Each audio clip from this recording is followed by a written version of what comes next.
যুক্তরাষ্ট্র এত বিশাল আকার ধারণ করল কিভাবে?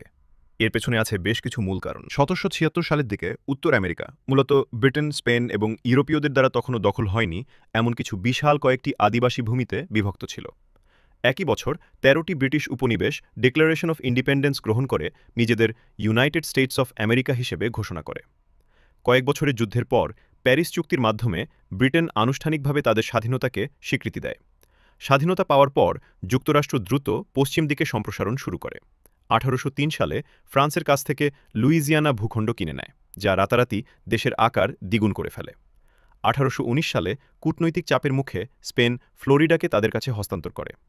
টেক্সাস মেক্সিকো থেকে আলাদা হয়ে যুক্তরাষ্ট্রে যোগ দেয়, যা শুরু করে মেক্সিকো আমেরিকান যুদ্ধ। ফলস্বরূপ যুক্তরাষ্ট্র ক্যালিফোর্নিয়া, অ্যারিজোনা, নিউ মেক্সিকো এবং পশ্চিমের বিশাল অংশ লাভ করে। একই সময়ে ওরেগন ট্রেইল ধরে আমেরিকানদের অভিবাসনের ফলে ব্রিটেনের সাথে একটি শান্তিপূর্ণ চুক্তি হয়, যার মাধ্যমে ৪৯তম অক্ষরেখা বরাবর উত্তর সীমান্ত নির্ধারিত হয়। ১৮৬৭ সালে যুক্তরাষ্ট্র $৭২ লাখ রাশিয়ার কাছ থেকে আলাস্কা কিনে নেয়।